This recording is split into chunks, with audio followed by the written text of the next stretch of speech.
हमारे YouTube channel पर आप सभी का स्वागत है। हम लोग लड़की या लड़का के शादी का भोर का गीत गाने जा रही हैं।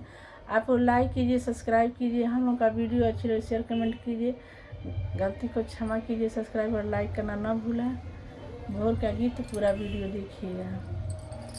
बाबा दुआरावा, बाबा दुआरावा होया मावा के पेड़वा। बाबा दुआरावा, बाबा दुआरावा होया मावा के पेड़वा। अमार उरा बाबा, अमार उरा बाबा हो दूधवा सिंचाइबो। अमार उरा बाबा, अमार उरा बाबा हो दूधवा सिंचाइबो। बाबा दुआरावा, बाबा दुआरावा होया मावा के पेड़वा।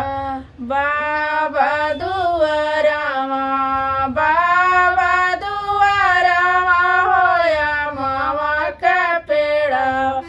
सिल्ली राउरया मावा, सिल्ली राउरया मावा हो पीड़ाई बनवलो।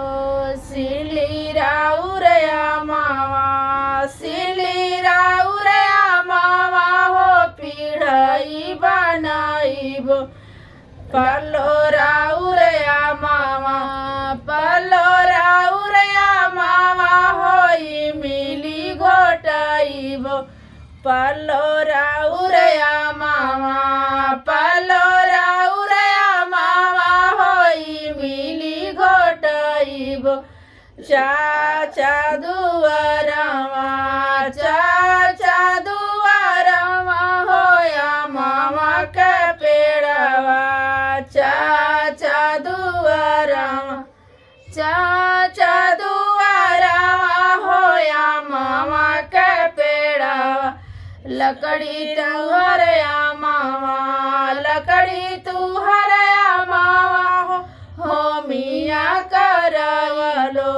लकड़ी राउरया मावा, लकड़ी राउरया मावा हो मिया कराइबो।